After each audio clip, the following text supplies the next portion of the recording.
ঠিক আছে, তাহলে আমরা শুরু করছি আজকের ক্লাস।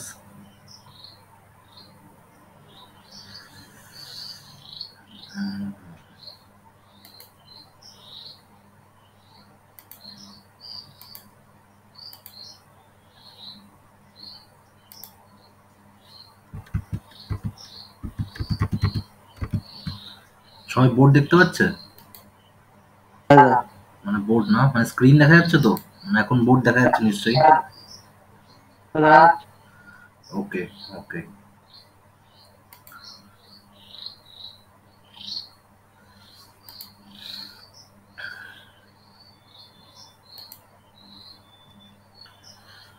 তো আগের দিন শেষ করেছিলাম কোথায়?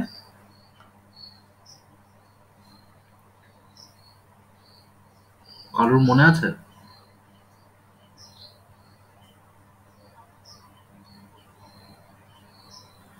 আগের দিন শেষ করেছিলাম আই গেস 1757-তে,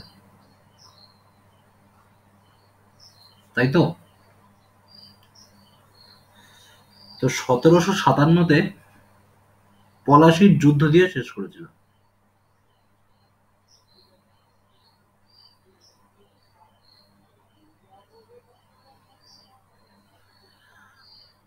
তো আজকে আর প্রিভিয়াস দিনের কিছু পড়বো না, মানে প্রিভিয়াস দিন মানে যেগুলো হয়ে গেছে আগে, বা রিপিট আজকে করবো না। আজকে একটু আগে আগে যাবো, যে কিভাবে সামনের ইতিহাসগুলো হয়েছে, কিভাবে এই ইতিহাস থেকে পরবর্তী ইতিহাসগুলো কন্টিনিউ হয়েছে, তো সেগুলো দেখব।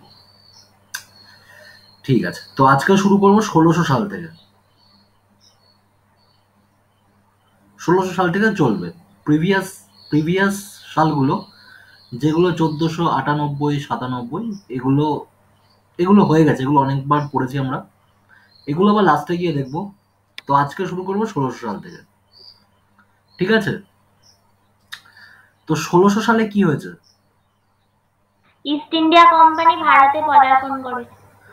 ভারতে পদার্পণ করেনি, ইস্ট ইন্ডিয়া কোম্পানির ফরমেশন হয়েছিল, ইস্ট ইন্ডিয়া কোম্পানি তৈরি হয়েছিল। ঠিক আছে, ইস্ট ইন্ডিয়া কোম্পানি তৈরি হয়েছে। তো এবারে ইস্ট ইন্ডিয়া কোম্পানি যখন তৈরি হয়েছে, নতুন পেজ নিই,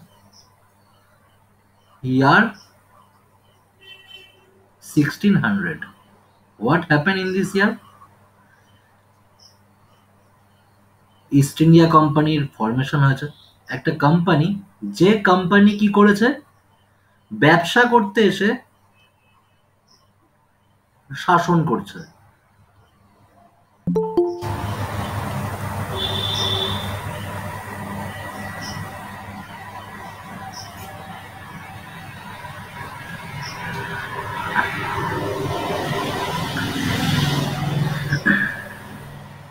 যে কোম্পানি, 1600 সালে একটা কোম্পানি তৈরি হয়েছে, যে কোম্পানি ব্যবসা করতে এসে কি করছে, শাসন করছে। তো সেই কোম্পানির, এই যে কোম্পানি যে তৈরি হয়েছে, সেই কোম্পানির যে গ্র্যান্ড, সেই গ্র্যান্ড কে দিয়েছিল? এলিজাবেথ রানী। England queen Elizabeth. তো এই যে গ্র্যান্ট দিয়েছে, কিসের মাধ্যমে গ্র্যান্ট দিয়েছে? এক্সক্লুসিভ লাইসেন্স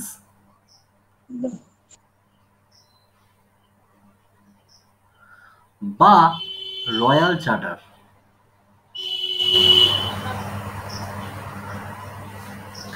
তো এইবারে 1600 সালে এই বিষয়গুলো ঘটেছে। একটা কোম্পানি ফরমেশন হয়েছে, যে কোম্পানি ব্যবসা করার নামে শাসন করেছে, এবং কিভাবে কিভাবে শাসন করেছে সেটা আমরা পরবর্তী সালগুলোতে দেখতে পারবো। এই কোম্পানিকে ফরমেশন করেছে ইংল্যান্ডের কুইন এলিজাবেথ, ইংল্যান্ডের রানী। কিসের মাধ্যমে তারা ট্রেড করত, কিসের মাধ্যমে তারা বিভিন্ন জায়গায় ব্যবসা করার মানে মান নিয়ে যেত, সেইটার হচ্ছে এই যে এইটার জন্য, এইটা ছিল তাদের কাছে একটা অস্ত্রর সমান। ট্রেড লাইসেন্স, বা বর্তমানে ট্রেড লাইসেন্স, তখনকার দিনের এক্সক্লুসিভ চার্টার বা এক্সক্লুসিভ লাইসেন্স বা রয়্যাল চার্টার, যেটা চার্টারটার মাধ্যমে একটা কোম্পানি একটা কান্ট্রিতে বা একটা কন্টিনেন্টে গিয়ে ট্রেড করতে পারে। তো এইবারে ফরমেশন হওয়ার পরে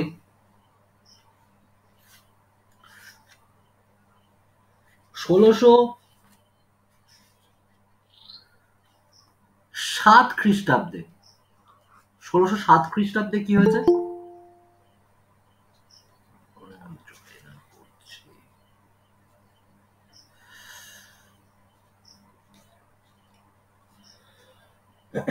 1607 খ্রিস্টাব্দে কি হয়েছে?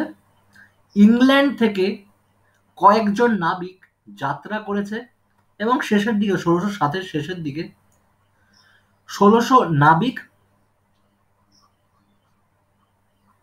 প্লাস কিছু ক্যাপ্টেন।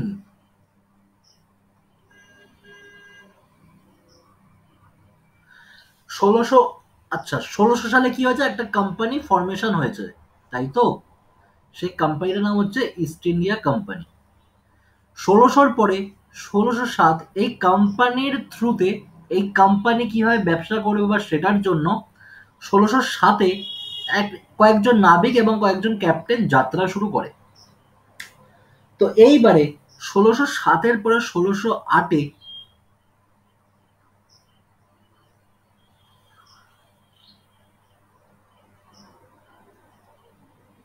ক্যাপ্টেন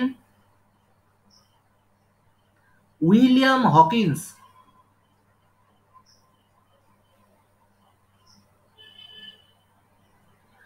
এবং তার কয়েকজন নাবিক নিয়ে একটা জাহাজ নিয়ে ভারতে পদার্পণ করে। এই জাহাজটার নাম কি? হেক্টর। এই জাহাজ নিয়ে ভারতে পদার্পণ করে এবং মুঘল কোর্টে জাহাঙ্গীরের দরবারে যান।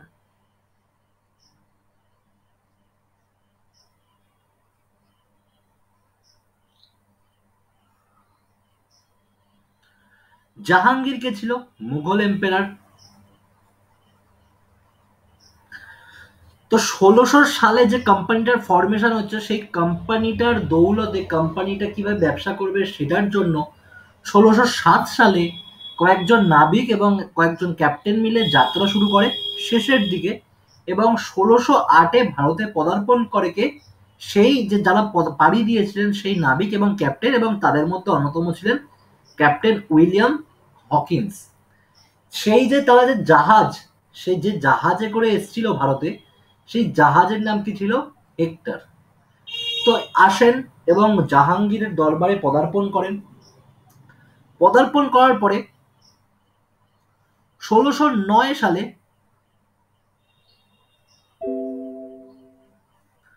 1609 সালে কি করে? জাহাঙ্গীর একটা খুব বড়সড় একটা পার্টি, একটা রিসেপশন আয়োজন করে। কার জন্য? উইলিয়াম হকিন্সের জন্য।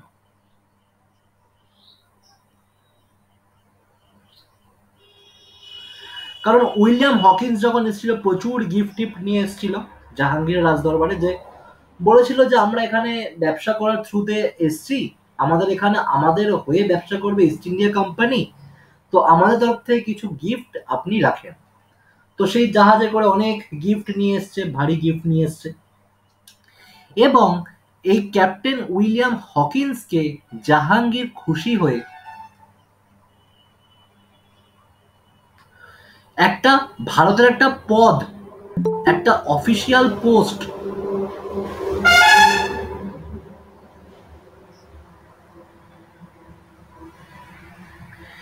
একটা অফিসিয়াল পোস্ট বা একটা পদ দিলেন। সেই পদটার বিষয়ে তোমরা সকলে মোটামুটি জানো। সেই পদটার নাম হচ্ছে মনসবদার। মনসবদার কাকে বলে?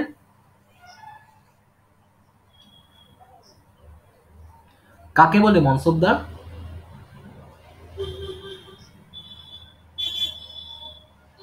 বলো, কেউ একজন বলো মনসবদার কাকে বলে?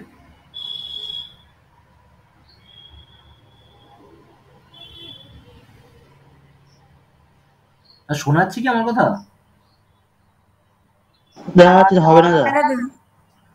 হ্যাঁ, তো সেটা না হলেও বলো যে হ্যাঁ পারবো না, কারণ আমি বলে যাচ্ছি এখান থেকে যে মনসবদার কাকে বলে। কেউ তো একজন না বললে বা না পারলে কোনো অসুবিধা তো নেই, তাকে সেটা আমাকে রেসপন্স করতে হবে যে দাদা আমি পারবো না বা দাদা আমি জানি না।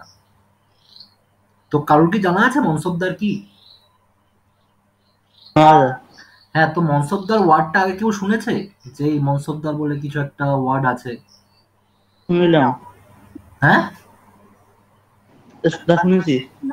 একদম একদম, হয়তো মনে নেই, হতেই পারে মনে নেই, কিন্তু আমাকে রেসপন্স তো করবে দাদা, মনে নেই, আমি জিজ্ঞেস করে যাচ্ছি। মনসবদার কি?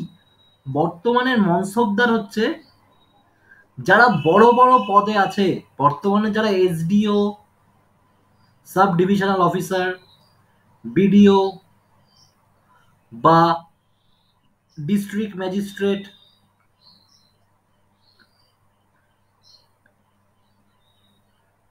এগুলো প্রেজেন্ট পদ, নট তখনকার দিনে। সে এই প্রেজেন্ট পদকে, এই অফিসিয়াল পোস্টকে তখনকার দিনে বলা হতো মনসবদার। ক্লিয়ার? হ্যাঁ দাদা। ওকে, মানে বড় বড় পদ, যথারীতি যথারীতি খুব বড় বড় পদ, সেই পদের যারা থাকতো, মানে অফিসিয়াল বিউরোক্র্যাটস। অফিসিয়াল বিউরোক্র্যাটস কাদের? মুঘলদের। যারা মুঘলদের অফিসিয়াল কাজবাজ সামলাতো, তো তাদেরকে বলা হতো মনসবদার। তো আশা করি সবার ক্লিয়ার হয়েছে। তো এই যে মনসবদারের একটা পদ উইলিয়াম হকিন্সকে প্রোভাইড করলো। কে প্রোভাইড করলো? জাহাঙ্গীর।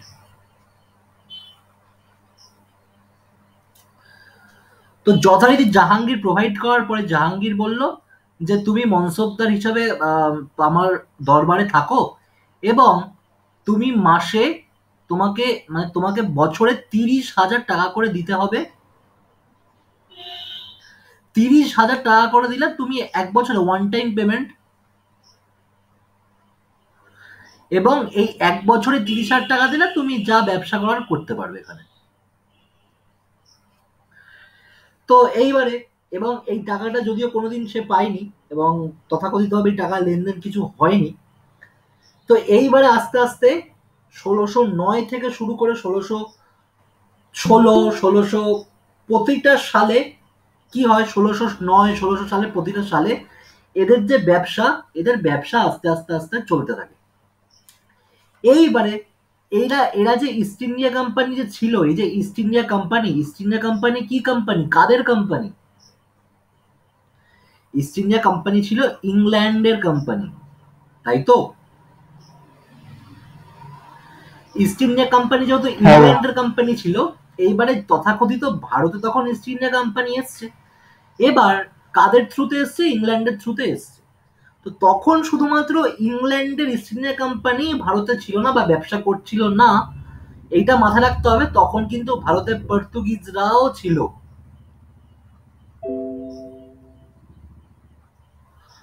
পর্তুগিজরাও কিন্তু ভারতে ছিল। তো যথারীতি যখন পর্তুগিজরা ভারতে ছিল, তো তখন ইস্ট ইন্ডিয়া কোম্পানিও ভারতে এসছে ভারতে ব্যবসা করার জন্য। তো এদের মধ্যে যে কিছু একটা ক্ল্যাশ হবে, এটা খুব স্বাভাবিক ব্যাপার, এটা খুবই স্বাভাবিক ব্যাপার। তো এইবারে আমরা আবার একটু পেছনে চলে যাব, 1500, এই টাইমে 1579 নাগাদ। তো 1498 থেকে 1600-র পরেও 1400 বা এই টাইমে 1498 থেকে 1500-র মধ্যে কিন্তু, এই 1500 বলছি 1600-র মধ্যে পর্তুগিজরা রমরমিয়ে ব্যবসা করছে।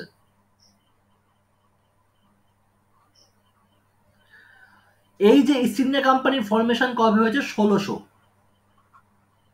তো আমরা তো পড়েছি ফার্স্ট পর্তুগিজ কবে এসছে? 1498-তে। তো এইবারে 1498 থেকে 1600-র মধ্যে পর্তুগিজরা বিজনেস করছে। তো করতে করতে করতে এই যে 1579 সালে কি করে, এই যে পর্তুগিজরা হুগলি ক্যাপচার করে।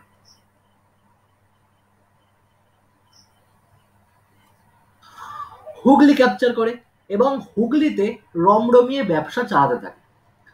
তো এইবারে শুধুমাত্র হুগলিতে ব্যবসাই নয়, হুগলিতে কিন্তু বিভিন্ন শিশু, মহিলা, এদের ওপর বিভিন্ন রকম ভাবে অত্যাচার চালাতো কারা? পর্তুগিজরা। Not only business, but they also torture child and women also. তো বিভিন্নভাবে তাদেরকে টর্চার করতো, কারণ পর্তুগিজরা ভেবেছিল যে তারাই এখানে কিং, তারাই এখানের এম্পায়ার, তারাই এখানে সুপ্রিম পাওয়ার। তো তো যখন তারা এরকম ভাবে অত্যাচার করত, 1632 সালে কি হয়েছে? তাজমহল প্রতিষ্ঠা হয়েছে।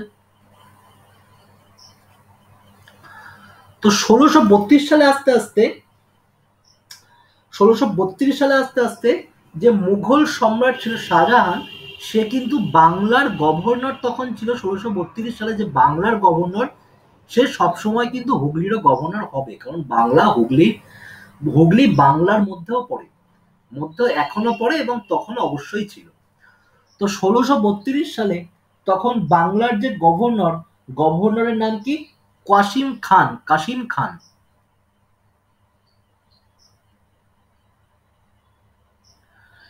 কাসিম খানকে বলে যে আপনি যান, আপনি হুগলিতে গিয়ে এই যেসব পর্তুগিজরা ভারতের বা বাংলার তথা তথা বাংলার শিশু এবং মহিলাদের উপর অত্যাচার করছে ব্যবসা করার নাম করে, তাদেরকে প্রত্যেককে অ্যারেস্ট করেন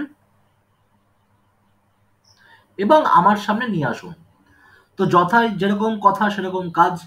তো মুঘল সাম্রাজ্যের বা মুঘলদের তখন আদেশ পেয়ে কাসিম খান কি করে? কাসিম খান সেই সমস্ত হুগলির পর্তুগিজদের একসাথে ক্যাপচার করে এবং তাদের দরবারে নিয়ে যায়। তো এইরকম বিভিন্ন ঘটনা চলতে থাকে। এইরকম বিভিন্ন ঘটনা কেন চলছে?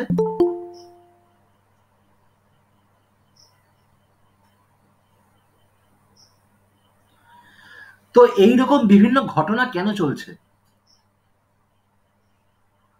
এটা ভারতে এসছে প্রত্যেকে, east India company, Portuguese, Dutch, Danish, এরা প্রত্যেক কিসের জন্য এসছে? ব্যবসা করার জন্য।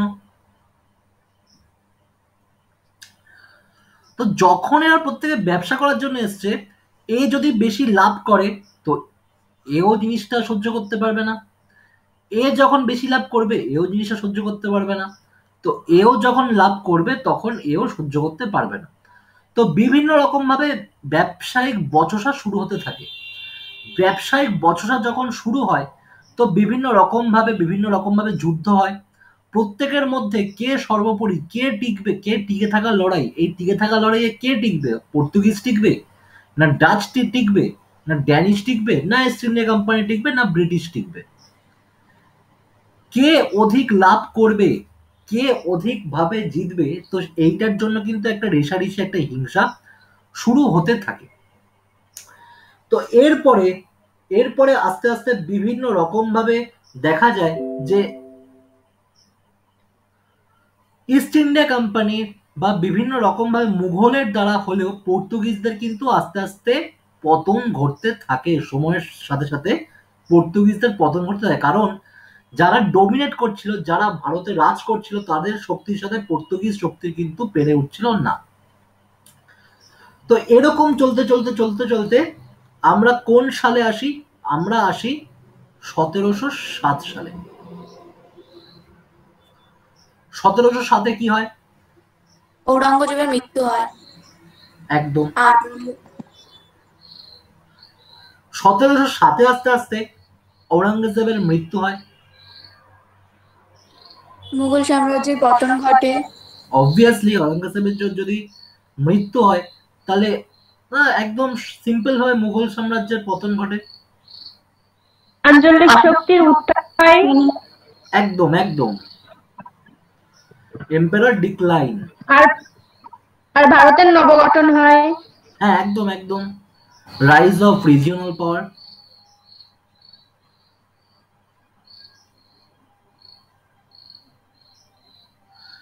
and new India begins.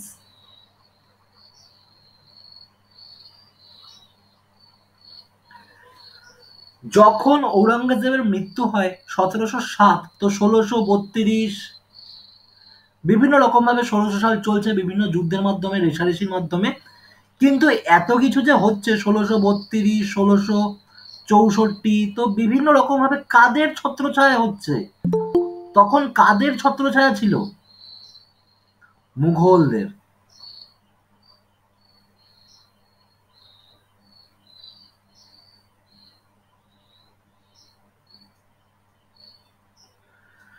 এই অবধি ক্লিয়ার? মানে এই অবধি বোঝা যাচ্ছে? দাদা। তো যখন মুঘলদের হ্যাঁ একটা দাদা। ছাতার নিচে এত ঘটনা ঘটছে, কিন্তু কেউ কিন্তু এরা কিন্তু কেউ লক্ষ্য করে দেখো যে কেউ কিন্তু মাথা উঁচু করে কথা বলতে পারছে না, কেন? কারণ সবার উপরে আছে মুঘল। মুঘলরা থাকাকালীন কেউ কোনো কথা বলবে বা কেউ নিজেরা শাসন করবে এরকম তারা কেউ ভাবতে পারেনি, কারণ জানে যে একটা সুপ্রিম মডেল, একটা ইকোনমিক পাওয়ার, একটা মিলিটারি পাওয়ার, একটা বিভিন্ন রকমের শক্তি, তাদের সেই শক্তির ছত্রছায়ায় তাদেরকে কাজ করতে হচ্ছে। তো এইবারে যখনই আওরঙ্গজেবের ডেথ হলো, তো মুঘল সাম্রাজ্যের কিন্তু পতন ঘটলো। কেন পতন ঘটলো? কারণ মুঘল সাম্রাজ্যের এরকম মনে হতে পারে দাদা, তারপরেও তো মুঘল সম্রাটরা বা মুঘলদের রক্ত বইছে এরকম বিভিন্ন সম্রাটরা তো ছিল, তার মধ্যে শাহ আলম, ফার্সিয়ার। ফারুক শিয়ার, বাহাদুর শাহ,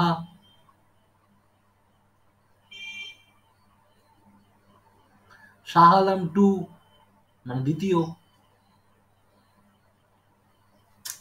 তো এরাও তো মুঘল দাদা। এরা যখন মুঘল ছিল তাহলে তুমি কি করে বলতে পারছো যে মুঘল সাম্রাজ্যের পতন ঘটেছে?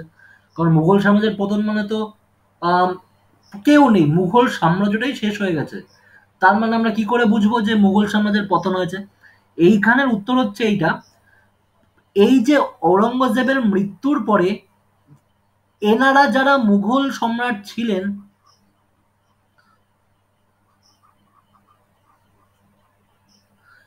তারা কেউ ক্রিটিক্যালি পলিটিক্যালি মানে রাজনৈতিকভাবে তারা তারা সেরকম দক্ষ ছিল না, মিলিটারিলি ভাবে তারা বা যুদ্ধের বিভিন্ন রকম চিন্তা ভাবনা বা যুদ্ধ করার যে ক্ষমতা তারা দক্ষ ছিল না, ইকোনমিক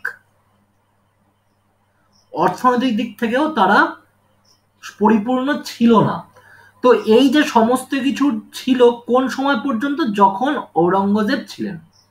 তো যতক্ষণই ঔরঙ্গজেবের মৃত্যু হয়েছে, তো তারপরে যারা ছিলেন তারা তারা পুতুল ছিল, তারা এক এক প্রকার পুতুল ছিল, তারা তাদের নিজস্ব কোনো স্বাধীনতা ছিল না, তারা নিজেরা খুব বেশি রাজনৈতিক দক্ষতা দিয়ে কাজ করতে বা ভারত শাসন করতে অক্ষম ছিল।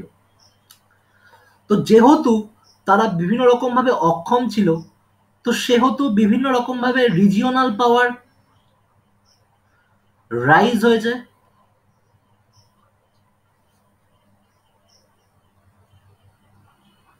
আচ্ছা, ইংলিশ লেখাতে কারো কোনো অসুবিধা হচ্ছে না তো? নয় হ্যাঁ দাদা। না। এইটুকুন ইংলিশ তো বোঝাই যায় আমার মতে।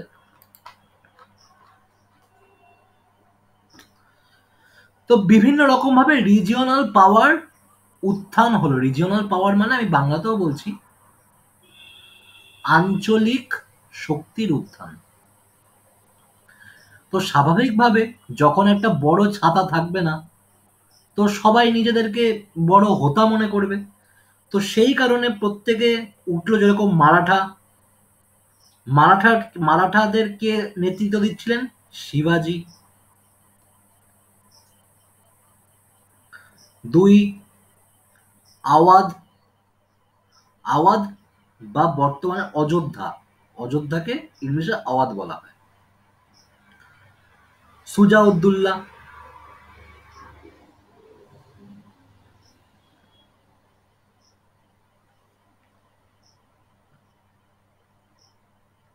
বেঙ্গল মুর্শিদ কুলি খাঁ। বা মুর্শিদ কুলি খাঁ,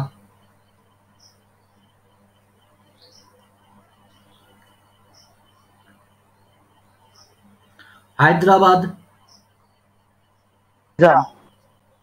নিজামুল মুল্লুক। ঠিক আছে, নিজামুল মুলুক। মুল্ক, নিজাম উল মুল্ক।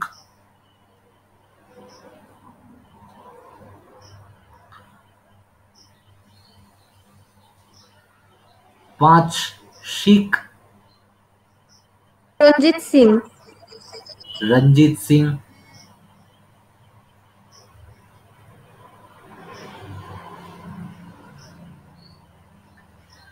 তো এইভাবে বিভিন্ন রকমের রিজিওনাল পাওয়ার কিন্তু উত্থান হতে লাগলো, ছোট ছোট ছোট ছোট বিভিন্ন রকম ভাবে পাওয়ার উত্থান হতে লাগলো। পরবর্তীকালে আমি বলে দিচ্ছি, পরবর্তীকালে এই যে রাজাদের ছোট ছোট ছোট ছোট সাকসেসর, তাদেরকে কি বলা হতো, তারা যে রাজ্য ছিল তাদেরকে বলা হতো প্রিন্সলি স্টেট।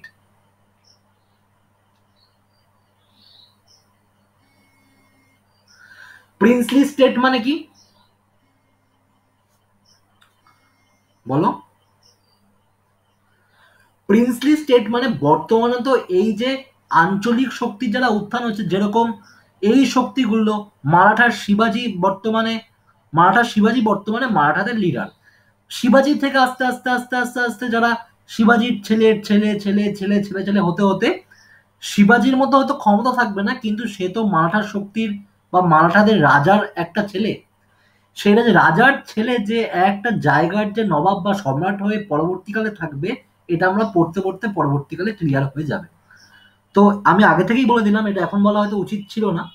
তো এই যে প্রিন্সলি স্টেট, তাদেরকেই বলা হতো যারা প্রিন্স, যারা রাজা, তাদের এই যে ছোট ছোট ছোট রাজা, তারা যে একসাথে হয়েছে, তারা যে এক একটা অঞ্চলের রাজা, তো সেই রাজাদের পরবর্তীকালে প্রিন্সলি স্টেট বলা। সেটা পরবর্তীকালে পড়তে পড়তে এখন ভুলে যাও। এখন প্রিন্সলি স্টেট গুলো যে কিছু আছে বা থাকবে, এটা ভুলে যাও। এটা এটা এটা এটা কোনো মানে নেই, বর্তমানে কোনো মানে নেই। পরবর্তীকালে আমরা দেখছি এটার বিষয়ে কি বলে। তো এরকম ভাবে বিভিন্ন রিজিওনাল পাওয়ার্স এর উত্থান হচ্ছে। তো উত্থান হতে হতে হতে হতে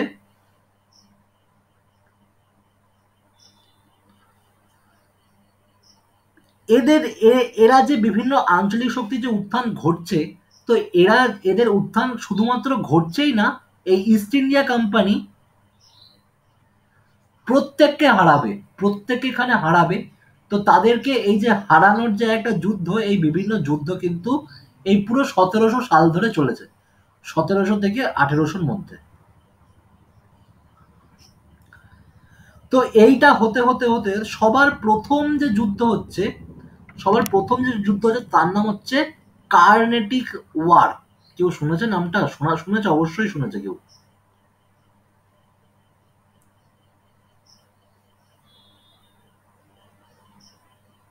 না না দাদা, শুনিনি।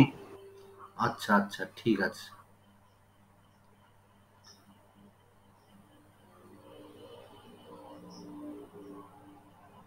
কার্নেটিক যুদ্ধ, বা এখানে আরো একজন ছিল মাইসোর। মাইসোরের থেকে কে ছিল? টিপু সুলতান।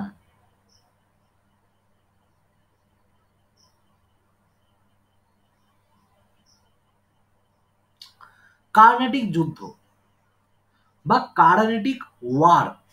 তো এই কার্নেটিক ওয়ার কোন সময় থেকে কোন সময় পর্যন্ত হয়েছে? First Carnatic war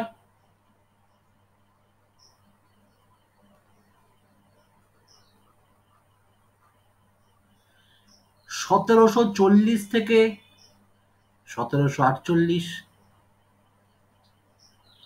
second Carnatic war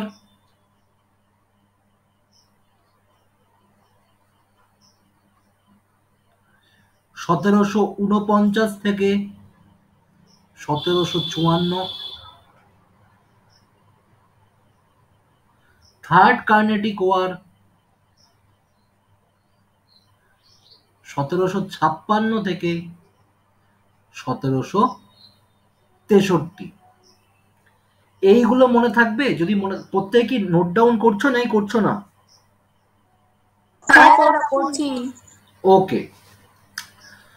তো ফার্স্ট কার্নেটিক ওয়ার কাদের মধ্যে হয়? ফার্স্ট কার্নেটিক ওয়ার হয়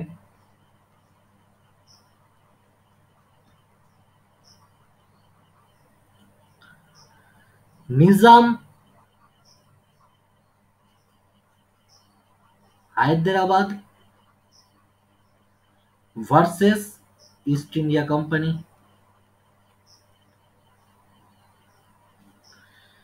second Carnatic war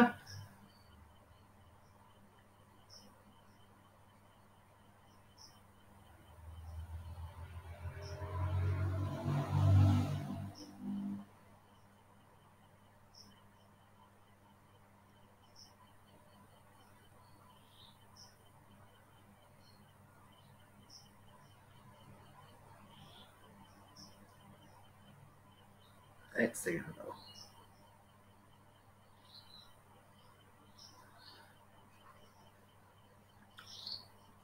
third Carnatic war.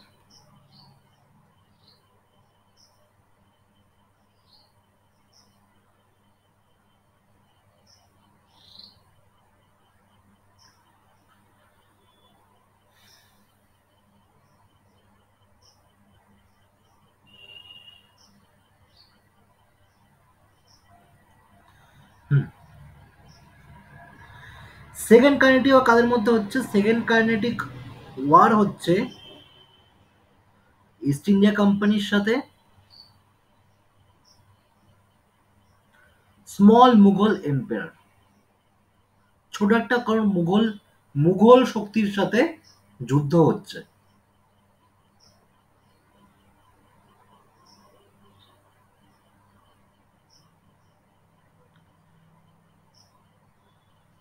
Third Carnatic war কাদের মধ্যে হচ্ছে?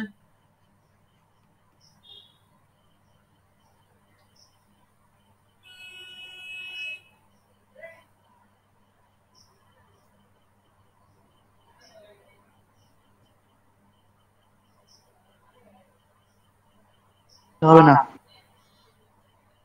হবে না,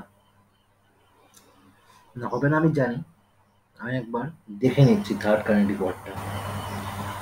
থার্ড কার্নেটিক ওয়ারটা আমারও এই মুহূর্তে মনে পড়ছে না।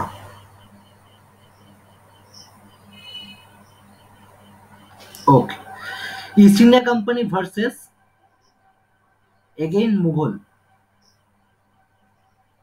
ওকে, এই অবধি ক্লিয়ার? তো এই যে বিভিন্ন কার্নেটিক ওয়ার হতে হতে কোন সালের মধ্যে কার্নেটিক ওয়ার গুলো হয়েছে, কাদের মধ্যে কার্নেটিক ওয়ার হয়েছে, এটা কিন্তু পরীক্ষায় খুব বেশি একটা আসে না, বাট এইটা পরীক্ষায় আসে যে সেকেন্ড কার্নেটিক ওয়ার কোন সালের থেকে কোন সালের মধ্যে হয়েছে, থার্ড কার্নেটিক ওয়ার কোন সাল থেকে কোন সালের মধ্যে হয়েছে, দ্যাট ইজ ইম্পর্টেন্ট। ওকে, তো এই যে ফার্স্ট কার্নেটিক ওয়ার একটা ট্রিটির মাধ্যমে এন্ড হয়েছে। একটা ট্রিটি মানে কি? আচ্ছা, ট্রিটি মানে কি? জানি না। ট্রিটি, ট্রিটি কাকে বলে? ট্রিটি বলা হচ্ছে সন্ধি, সন্ধি বা চুক্তি। কি এবার জানা গেছে নাকি? হ্যাঁ দা। একদম। প্রথম কার্নেটিক ওয়ারে যে একটা ট্রিটির মাধ্যমে শেষ হচ্ছে, সেই ট্রিটির নাম হচ্ছে এইক্স লা চ্যাপিল। এইক্স লা চ্যাপিল, এই ট্রিটিটার মাধ্যমে ফার্স্ট কার্নেটিক ওয়ার এন্ড হয়েছে। তোমাদেরকে আমি যা পড়াচ্ছি সেটা কিন্তু অনেক বেশি পড়াচ্ছি, মানে এইগুলো হচ্ছে বেস, মানে হিস্ট্রির বেস। এর পরে পরবর্তীকালে যে তোমাদের চ্যাপ্টারগুলো আছে, গান্ধীজি বা বিভিন্ন আইএনসি মানে Indian national Congress, freedom struggle আছে, তো এগুলো শেষের দিকে চ্যাপ্টার 6 চ্যাপ্টার 5 এগুলোই আছে। দেখা হয়েছে চ্যাপ্টার 6 চ্যাপ্টার 5 কোনদিন খুলে দেখা হয়েছে? তো সেখানে কি আছে? চলে আছে। দেখে বলো, না ওই দেখে বলো। চ্যাপ্টার 5 আছে ছাপাখানার ওই বিষয়গুলো, হ্যাঁ। কবে কখন ছাপাখানা প্রতিষ্ঠিত হয়, কে প্রথম করে, এইগুলো আছে 5-এ। আর চ্যাপ্টার 6 এ? দাদা ওটা দেখা হয়নি। আচ্ছা ঠিক আছে, ঠিক আছে। তো ওইগুলো পড়তে থাকবে, ছাপাখানা কে কবে প্রতিষ্ঠিত করেন, তো সমস্ত কিছুই কিন্তু এইগুলোর মধ্যেই থাকবে, মানে এই সালের বাইরে কিন্তু কিচ্ছু থাকবে না। আমি যে সালগুলো বলেছি, কি কি সাল বলেছি সেগুলো তোমরা জানো সবাই, তো হয়তো তার মাঝখানে একটা সালে লেখা আছে এই জায়গায়, আহ, এই জায়গায় যেরকম কি জানো, হুগলির ওই সাইডে শ্রীরামপুরে প্রথম ছাপাখানা প্রতিষ্ঠিত হয়। তো কে প্রতিষ্ঠা করেন, কত সালে প্রতিষ্ঠা করেন, যে সালটা পাবে সেই সালটা দিয়ে কিন্তু তোমরা মোটামুটি আন্দাজ করতে পারবে, আচ্ছা দাদা এই সালের আগে পরে এই একটা ঘটনা বলেছিল, এই একটা গল্প দাদা শুনেছিল, এই সালটার আগে পরে কোনো একটা সালে এরকম একটা ঘটনা ঘটেছে। তো তার মানে তুমি লিঙ্ক করতে পারবে যে এই টাইম পিরিয়ডের মধ্যে কি কি ঘটনা ঘটেছে। তো আমার এত কিছু বলার উদ্দেশ্য এবং কারণ হচ্ছে এটাই। বোঝা গেল? হ্যাঁ দা। তোমরা হয়তো একটা সাল পড়বে, তোমার সামথিং, আমি একটা র্যান্ডাম সাল বলছি, 1742 কিছু একটা সাল।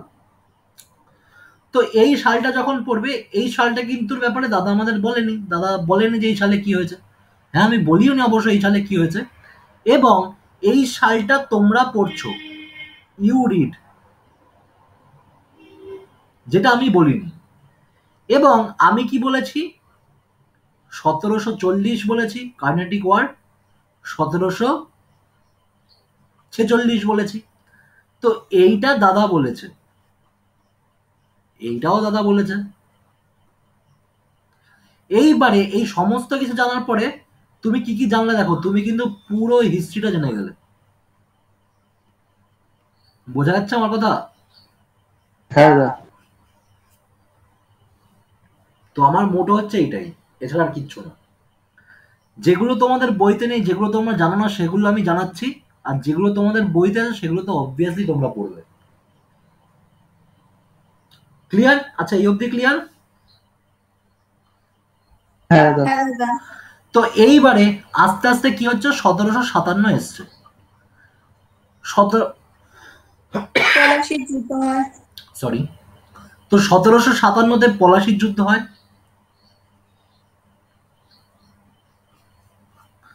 কাদের মধ্যে?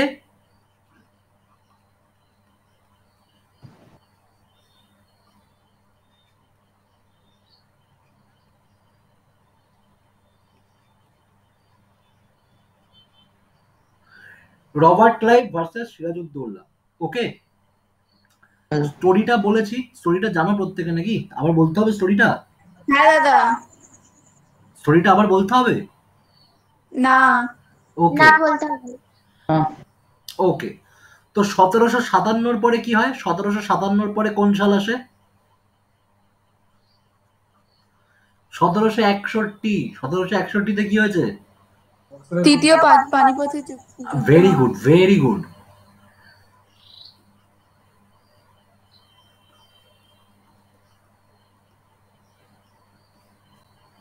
পানিপথ কাদের মধ্যে হয়েছে?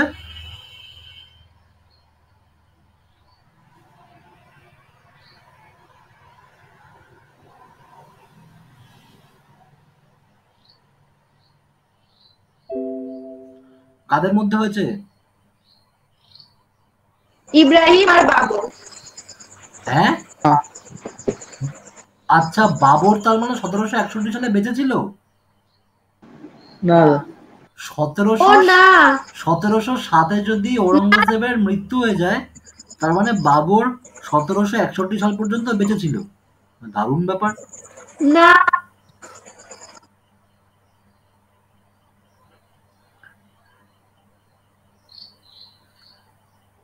তাহলে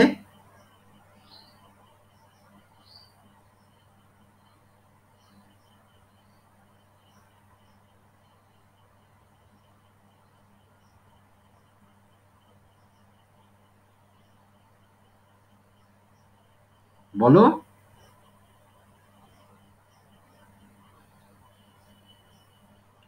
আচ্ছা, পারবে না। মারাঠা এম্পেরার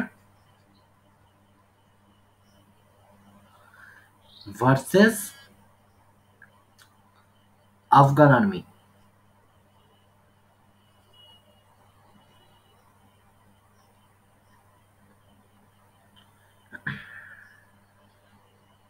ঠিক আছে, আহমেদ শাহর সাথে বিভিন্ন রকম ভাবে আফগান আর্মি বা বিভিন্ন রকমের যুদ্ধ হয়। তো এইটা কোথায় হবে? থার্ড পানিপথ বা থার্ড ব্যাটেল অফ পানিপথ নামে পরিচিত। আর এই ভুলটা করবে না যে বাবরের সাথে হয়েছিল। বাবরের সাথে প্রথম পানিপথের যুদ্ধ হয়,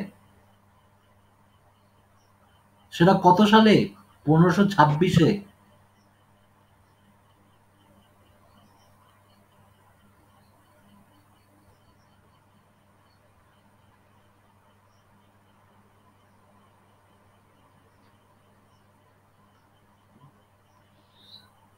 ক্লিয়ার? হ্যাঁ দাদা। আচ্ছা, 1757-তে কি হয়? পলাশির যুদ্ধ। 1761-তে কি হয়? পানিপথ। পানিপথের যুদ্ধ। 1764-তে কি হয়? বক্সারের যুদ্ধ। একদম, ব্যাটেল অফ বক্সার। বক্সারের যুদ্ধ কাদের কাদের মধ্যে হয়? BUXER। বক্সারের যুদ্ধ কাদের কাদের মধ্যে হয়? মীর কাসিম। মীর কাসিম ও ইস্ট ইন্ডিয়া কোম্পানির মধ্যে। হ্যাঁ, Mir Qasim versus East India company. তো ইস্ট ইন্ডিয়া কোম্পানি শুধুমাত্র বক্সার, মীর কাসিমের সাথে যোগ দিয়েছিল সুজাউদ্দৌলা,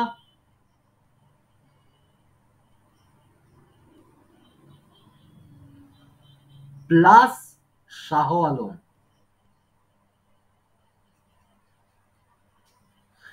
এরা কাদের সাথে লড়েছিল ভার্সেস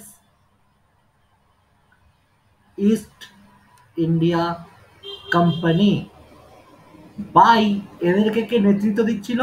রবার্ট ক্লাইভ। তো এই যুদ্ধে, বক্সারের যুদ্ধ, রবার্ট ক্লাইভ জিতে যায় এবং এদের সাথে বিভিন্ন রকম ট্রিটি করে। ঠিক আছে, এই যে ট্রিটি, এই ট্রিটির নাম কি?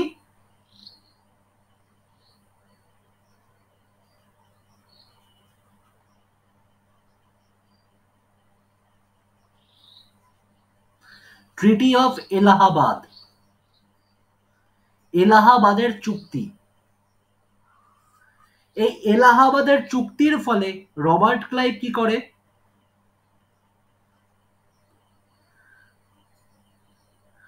বেঙ্গল, বিহার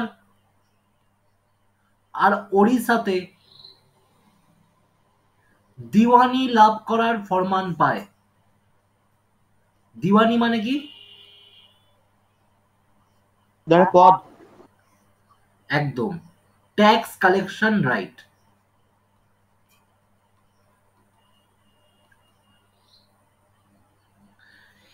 এর আগে আমি একটা জিনিস বলতে ভুলে গেছি, বা বলা হয়নি। কি জিনিস বলা হয়নি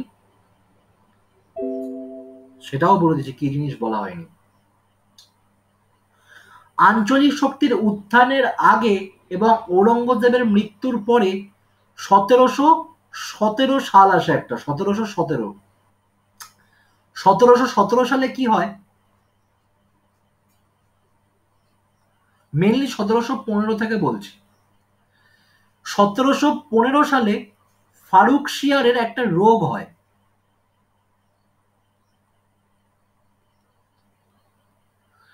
ফারুকশিয়ারের একটা রোগ হয় এবং সেটা পুরুষজনিত রোগ।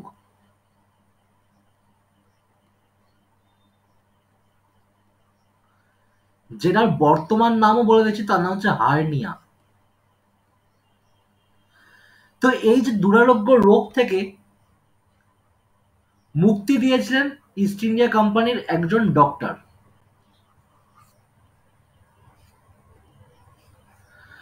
তো বাঁচানোর পরে ফারুকশিয়ারটাকে ঘোষণা করে যে, ফারুকশিয়ার বলে যে আচ্ছা, আপনি তো আমাকে জীবনদান দিয়েছেন, তো আপনি কি চান আমাকে বলুন। তো বলেন যে আপনি যেটা খুশি হয়ে দেবেন, তো সেটাই আমি চাই। তো এইটার দৌলতে ফারুকশিয়ার বাংলা,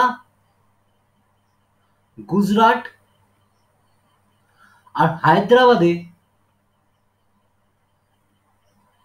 বিনা শুল্কে, উইদাউট ট্যাক্স বাণিজ্য করার ফরমান দেন। এই ফরমানটার নাম কি? ফারুকশিয়ার ফরমান।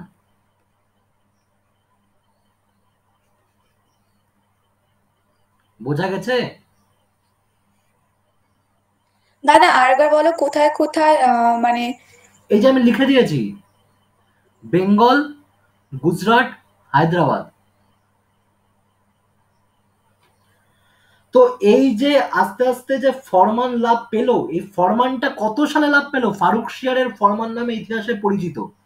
এই ফরমানটা খুবই ভয়ানকভাবে পরিচিত, তার নাম ছিল ফারুকশিয়ারের ফরমান বা ফারুক শিয়ারের ঘোষণাপত্র। তো এইটা কবে লাগু হয়েছিল? 1717 সালে। এই যে 1717 সালে। ক্লিয়ার? ক্লিয়ার? হ্যাঁ দাদা। হ্যাঁ দাদা।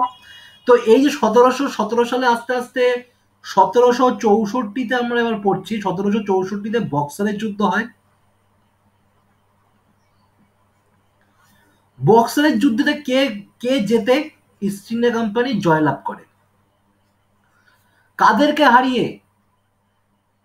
সুজাউদ্দৌলা কাসিম। আর শাহ আলম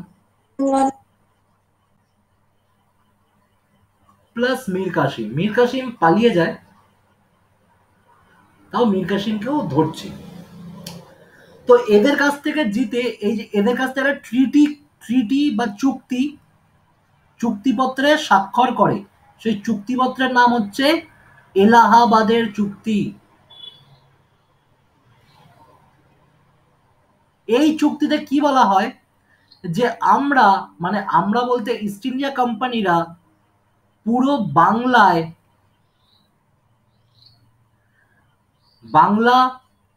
বিহার, ওড়িশাতে দিওয়ানি লাভ করব বা দিওয়ানি করব। দিওয়ানি মানে ট্যাক্স কালেকশন রাইট।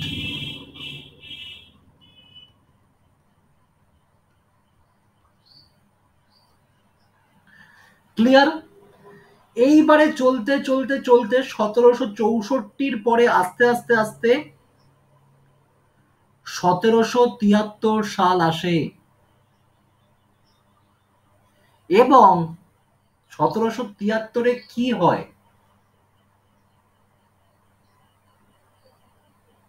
প্রথম দিন থেকে কারা কারা ক্লাসে আছে?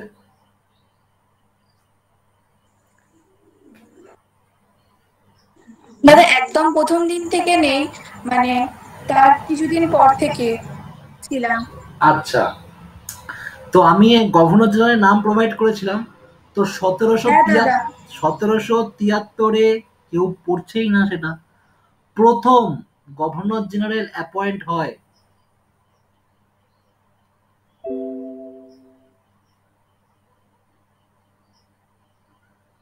তার নাম হচ্ছে ওয়ারেন হেস্টিংস।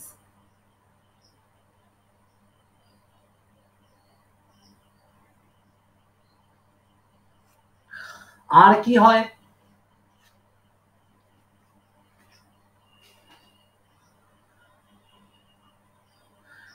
এই যে রেগুলেটিং অ্যাক্ট প্রথম পাস হয়, তার কেন পাস হয় আমি বলে দিচ্ছি। খুব সুন্দর স্টোরি আছে। 1765 সালে কি করে? 1765 সালে কি বললাম? দিওয়ানি লাভ করে। কে দিওয়ানি লাভ করে?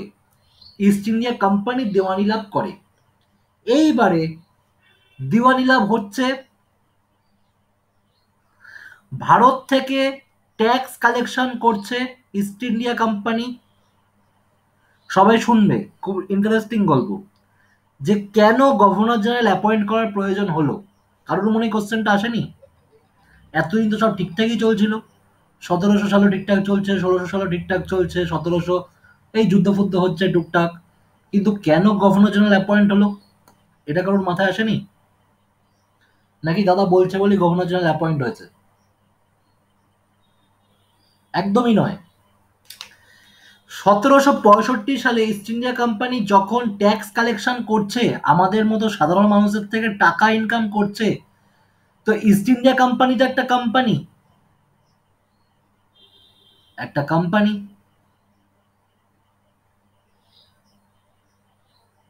বড় কোম্পানি ইস্ট ইন্ডিয়া কোম্পানি। তো এই কোম্পানির নিশ্চয়ই একজন মালিক আছে, এবং এই একটা কোম্পানি তো কোনোদিন একা চলতে পারে না। এই কোম্পানির বিভিন্ন রকম কর্মচারী আছে। তো এই যে দিওয়ানি লাভ চলছে, এই দিওয়ানি লাভ করতে করতে এই যে টাকাগুলো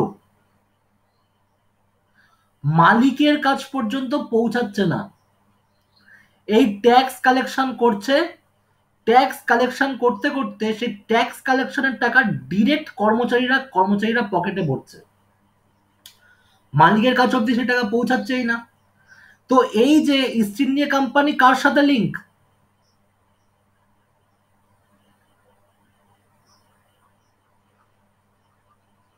ইংল্যান্ডের সাথে লিঙ্ক।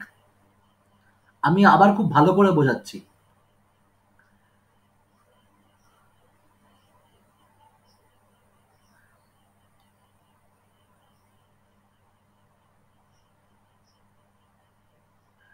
এটা একটা কি বলো? East India company. একটা কোম্পানি। আমি ইস্ট ইন্ডিয়া না ওয়েস্ট ইন্ডিয়া আমি দেখছি না, একটা কোম্পানি, নর্মাল একটা কোম্পানি, তার নাম হচ্ছে ইস্ট ইন্ডিয়া কোম্পানি। সেই কোম্পানির একজন মালিক আছে, সেই কোম্পানির একজন একজন না বহু কর্মচারী আছে, কর্মচারী ছাড়া তো একটা কোম্পানি রান করতে পারবে না। এই কোম্পানি কার সাথে লিঙ্ক? এই কোম্পানিকে কে পাঠিয়েছে? রানী, ইংল্যান্ডের কুইন এলিজাবেথ। এবং এই কোম্পানি কি করছে? দিওয়ানি করছে, মানে কি ট্যাক্স কালেকশন করছে। তো এই ট্যাক্স কালেকশন করার টাকা মালিকের কাছে যাওয়ার কথা, হ্যাঁ কি না? হ্যাঁ, এবং এই মালিকের কাছে গিয়ে সেই টাকাটা কার কাছে যাবে? ইংল্যান্ডের রানীর কাছে। ইংল্যান্ড রানীর কাছে যাবে। খুব সাধারণ হিসাব। এইবারে গল্পটা হচ্ছে এইখানে, ঘোটালাটা এইখানেই হয়েছে। এই যে ট্যাক্স কালেকশনের টাকা মালিকের কাছে না গিয়ে সোজা যাচ্ছে কোথায়? কর্মচারীর কাছে। এবং কাদের পকেট ভর্তি হচ্ছে? কর্মচারীর পকেট ভর্তি হচ্ছে। মালিকের কাছ পর্যন্ত টাকা পৌঁছাচ্ছেই না, কারণ তখন টাকা পাচ্ছে ভারত থেকে যে যা পাচ্ছে লোট। ভারত সোনার চিড়িয়া, ভারতের কাছে প্রচুর সম্পদ, যে যেরকম ভাবে পাচ্ছে লুটছে। তো কর্মচারীদের যখন টাকা ভর্তি হচ্ছে, মালিকের কাছে যখন টাকা পাচ্ছে না, তো কুইন এলিজাবেথ বলছে যে কি হয়েছে ভাই, আমার কাছে তো টাকা আসছেই না। সেই সময় 1765 থেকে 1772 আগে পর্যন্ত এই টাইম পিরিয়ডের মধ্যে ইস্ট ইন্ডিয়া কোম্পানির অলমোস্ট 1 লাখ পাউন্ড টাকার ঘাটতি পড়ে। টাকাটা কি কম? তখনও বেশি, 2021-এও বেশি, আর তখন আরো বেশি ছিল। Can you imagine that 1 lakh pound টাকার চুরি করেছে কারা? Not East India company, East India কোম্পানির কর্মচারীরা। তো যখনই কর্মচারীরা চুরি করেছে, তখন কি করলো? এই যে ইস্ট ইন্ডিয়া কোম্পানির যে মালিক, সে কাঁদতে কাঁদতে গেল, মানে যথারীতি কাঁদতে কাঁদতে গেল কুইন এলিজাবেথের কাছে। বললো যে রানী, আমাদের তো প্রচুর টাকার মানে লস হয়ে গেছে, তো এবার আপনি বাঁচান আমাদেরকে। তো কুইন এলিজাবেথ খুব আপসেট হলো, তো আপসেট হলো প্লাস রেগেও গেল। এবং রেগে গিয়ে বললো যে মানে ব্যাপার মানেটা কি, তোমাদেরকে আমি পাঠিয়েছি ব্যবসা করার জন্য, তুমি ব্যবসা করবে লাভে, তুমি সেখানে আমার কাছে এসে বলছো তোমরা লস করছো, তাই এর পেছনে তো নিশ্চয়ই কোনো কারণ আছে। তো সেই কারণের তত্ত্বাবধানের জন্য very very very first time British east India কোম্পানির তত্ত্বাবধানের জন্য ইংল্যান্ড থেকে গভর্নর জেনারেল পাঠায়। আমি কি বোঝাতে পেরেছি? হ্যাঁ দা। এই গভর্নর জেনারেলের নাম হচ্ছে ওয়ারেন হেস্টিংস, প্রথম গভর্নর জেনারেল ভারতে। এবং তার সাথে সাথে 1772 বা 1773 কি হয়? গভর্নর জেনারেল অ্যাপয়েন্টেড হয়।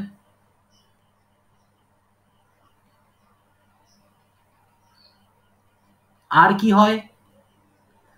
রেগুলেটিং আইন পাস হয়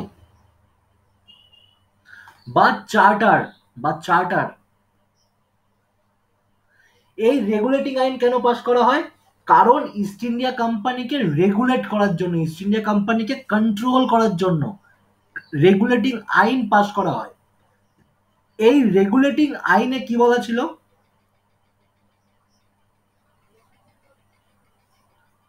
রেগুলেটিং আইন বা চার্টারে কি বলা ছিল? এটা হচ্ছে একটা নিয়ম, এটা হচ্ছে একটা terms and condition paper two revise every terms and condition every 20 years। তো এই যে চার্টার, এই যে রেগুলেটিং আইন শুরু হলো, এই রেগুলেটিং আইন কিন্তু 20 বছর অন্তর অন্তর চলেছে। প্রথম রেগুলেটিং আইন, এটা মনে রাখা খুব ইজি, 1773 ফার্স্ট রেগুলেটিং আইন, এটা মনে রাখলেই হবে। তার 20 বছর পর কি? 1793। তার 20 বছর পর কি? 1813। তার 20 বছর পর কি? 1833। তার 20 বছর পর কি? 1853। বোঝা যাচ্ছে আমার কথা? হ্যাঁ দাদা। প্রত্যেকে বুঝতে পারছে, হ্যাঁ কি না? হ্যাঁ। আচ্ছা, তো রেগুলেটিং আইন বা চার্টার পাস করা হয়। এইবারে এইবারে আসে আমি এই কথায়, ভারতকে দুই ভাবে শাসন করা হয়েছে, দুই রকম ভাবে। একটা হচ্ছে কোম্পানি শাসন,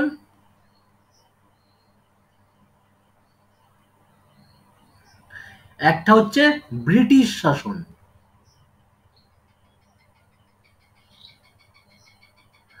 কোম্পানি শাসন কোন সাল থেকে কোন সাল পর্যন্ত হয়েছে? 1773 থেকে 1858 পর্যন্ত। এটা হচ্ছে কোম্পানি রুল বা কোম্পানি শাসন। আর এই ব্রিটিশ শাসনকে আরেক কথায় কি বলে? Crown rule. মানে কি? কুইন এলিজাবেথ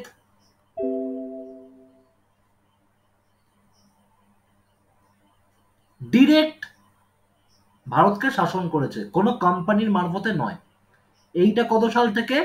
1858 থেকে 1947 পর্যন্ত। ক্লিয়ার? হ্যাঁ দাদা। খুব কঠিন লাগছে কি জিনিসটা? না দাদা। প্রত্যেকে বলো। না দাদা। এইবারে আসি, 1497 কি হয়েছে বলো? ভাস্কো ডা গামার যাত্রা শুরু হয়েছে হ্যাঁ। 1498-তে। ভারতে পৌঁছান ভাস্কো দা গামা। 1503-এ ফেরত। কোম্পানি প্রতিষ্ঠিত হয়। Factory, not company, Portuguese factory, কারখানা প্রতিষ্ঠান। কারখানা। 1506-এ ইংল্যান্ডে যান তিনি আবার। হ্যাঁ স্থানীয়রা কি প্রতিবাদ করেছিলেন? হ্যাঁ হ্যাঁ হ্যাঁ 1526, প্রথম পানিপথের যুদ্ধ হয়। 1556, দ্বিতীয় পানিপথের যুদ্ধ। হ্যাঁ দাদা। আচ্ছা দাদা 56 না 55? 56, 30 বছর পর, 1526-এর পরে 1556 second Panipat. 1600 east India company ভারতের প্রতিষ্ঠিত হয়। ওকে, 1608, 1608 আমি কি বললাম? উইলিয়াম হকিন্স আসে তার জাহাজ নিয়ে, তার জাহাজের নাম ছিল হেক্টর। ভুলে গেলে এর মধ্যে? না দাদা। 1608 পরে 1632 1632, তাজমহল প্রতিষ্ঠান শেষ হয়। এবং 1632 বা এই টাইমে কি হয়, অলমোস্ট পর্তুগিজদের এন্ড হয়ে যায়, পর্তুগিজরা অলমোস্ট এন্ড। 1632-এর পরে 1707 ঔরঙ্গজেব মারা যান। আর সতেরোশো মুঘল সাম্রাজ্য 1717-তে ফারুক শিয়ার ফরমান।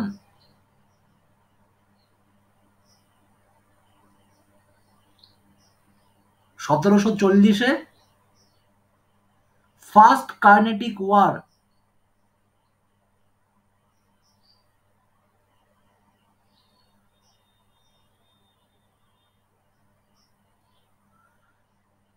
1757-তে পলাশী।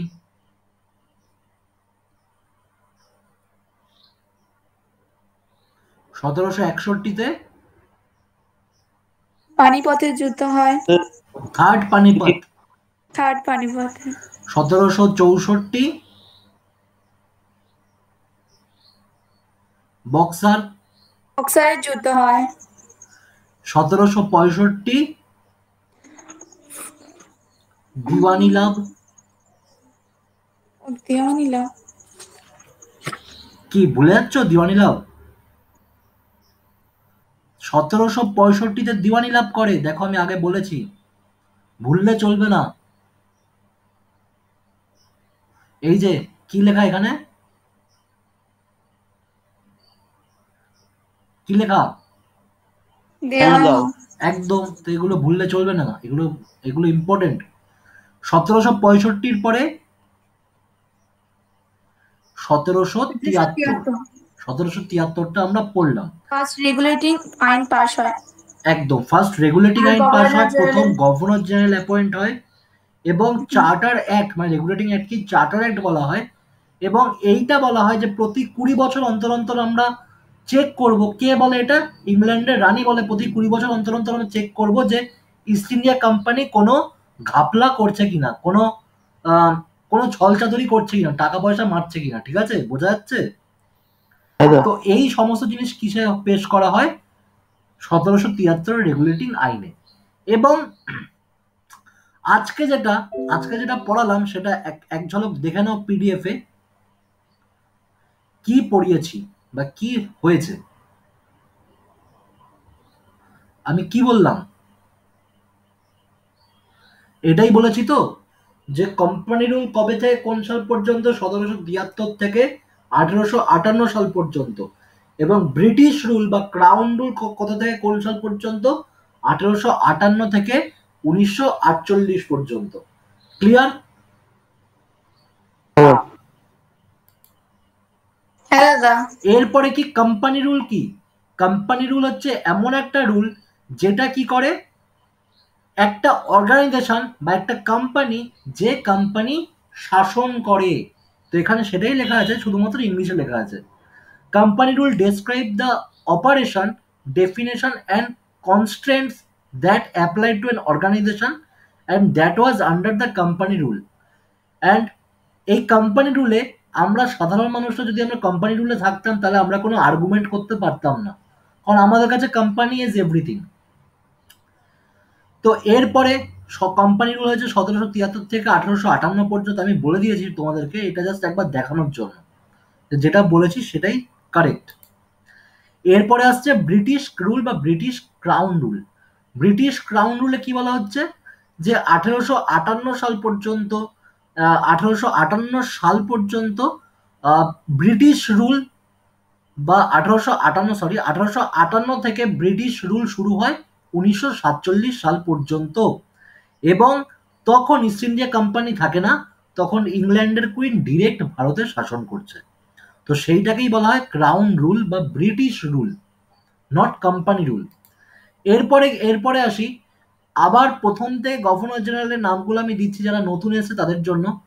তো এইখানে পুরো ফুল ডিটেলস আছে গভর্নর জেনারেলের। ওয়ারেন হেস্টিং 1773 থেকে 1785 সাল পর্যন্ত, কেউ লিখলে লিখে নাও, কেউ স্ক্রিনশট নিলে তুলে নাও, আর এটা আমি আবার প্রথম থেকে দিচ্ছি। যারা বলেছিল দাদা আরেকবার দাও প্রথম থেকে, আমি মাঝখানে জয়েন করেছি, মাঝখান থেকে পাইনি, তো তাদের জন্য প্রথম থেকে আবার দেওয়া। তো কি কি হয়েছে এই গভর্নর জেনারেলের টাইমে? ওয়ারেন হেস্টিংস প্রথম গভর্নর জেনারেল, তার সময় রেগুলেটিং আইন পাশ হয়, আমরা পড়েছি সেটা 1773 রেগুলেটিং আইন, এবং রেগুলেটিং আইনে কি বলা হয় সেটাও পড়েছি, যে একজন অ্যান্সারেবল গভর্নমেন্ট হবে, এমন একজন সরকার হবে যে আমাদের প্রতিটা কথার প্রতিটা টাকার হিসাব দেবে, কেউ টাকা মারতে পারবে না। এবং এনার সময়কালে প্রথম সুপ্রিম কোর্ট ক্যালকাটায় এস্টাবলিশ হয় 1774 সালে, এবং তার মাধ্যমে তখন এরপরে কি হয়, 1784-তে পিটের ভারত শাসন আইন হয়। প্রথম রোহিলা ওয়ার হয় কাদের মধ্যে? আলী মোহাম্মদ খান ভার্সেস ইস্ট ইন্ডিয়া কোম্পানির মধ্যে 1774 সালে। প্রথম অ্যাংলো মারাঠা যুদ্ধ হয়, এবং ট্রিটি অফ সলবাইয়ের সন্ধির মাধ্যমে এই মারাঠা যুদ্ধের অবসান হয়। সেকেন্ড মাইসোর ওয়ার হয়, এবং এশিয়াটিক সোসাইটির প্রতিষ্ঠা হয় কার দ্বারা? By sir William Jones. এত কিছু কার সময়কালে হয়? ওয়ারেন হেস্টিংসের সময়কালে হয়।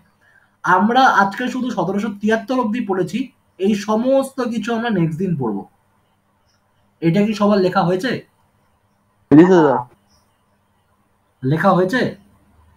হয়েছে। হ্যাঁ দাদা। কমপ্লিট? হ্যাঁ। হ্যাঁ। ঠিক আছে, তো আমি কিন্তু আর প্রথম থেকে দিলাম, বা এইগুলো দেওয়ার মানে কি, ওয়ারেন হেস্টিংসের সময়কালে এই জিনিসগুলো হয়েছে। আমরা আজকে 1773 অব্দি পড়েছি। তো দেখো 1498 মানে 1497 থেকে 1773 অব্দি এসে গেছি, মানে 1500, 1600, 1700, 300 বছর কিন্তু আমরা ক্রস করেছি 8 দিনে। তো কেমন লাগছে ক্লাস? হ্যাঁ দাদা। ভালো লাগছে? হ্যাঁ দাদা। ঠিক আছে, আর কারোর কোনো জিজ্ঞাসা আছে আজকের ক্লাস নিয়ে? না দাদা। ঠিক আছে, তাহলে আজকে এই পর্যন্ত। আর নেক্সট দিনের ক্লাসে কেউ কামাই করো না, কারণ নেক্সট দিনের ক্লাসে কিন্তু আমি 1773-এর পরে থেকে শুরু করব, বা 1773 থেকেই শুরু করব। বোঝা গেল? হ্যাঁ দাদা। বলছি আগের দিনের ক্লাসের এগুলো পাঠানো ভালো হতো, পিডিএফ গুলো পাঠানো ভালো হতো। হ্যাঁ হ্যাঁ, বলছি আগে বোধহয় ক্লাসের পিডিএফ গুলো পাঠালে ভালো হতো। না আমি তো আবার প্রথম থেকে দিচ্ছি, মানে আর আগের গুলো কোনো দরকার পড়বে না, আমি আবার প্রথম থেকেই দিচ্ছি। আজকের গুলো লিখে নিয়েছো, বা আজকের গুলো যদি তোমার কাছে থাকে, তুমি সেই প্রথম দিনের ক্লাস থেকেই তুমি জয়েন করেছো, পুরোনো দিনের কিছু দরকার পড়বে না। বোঝা গেছে? হ্যাঁ। আর কোনো কোশ্চেন?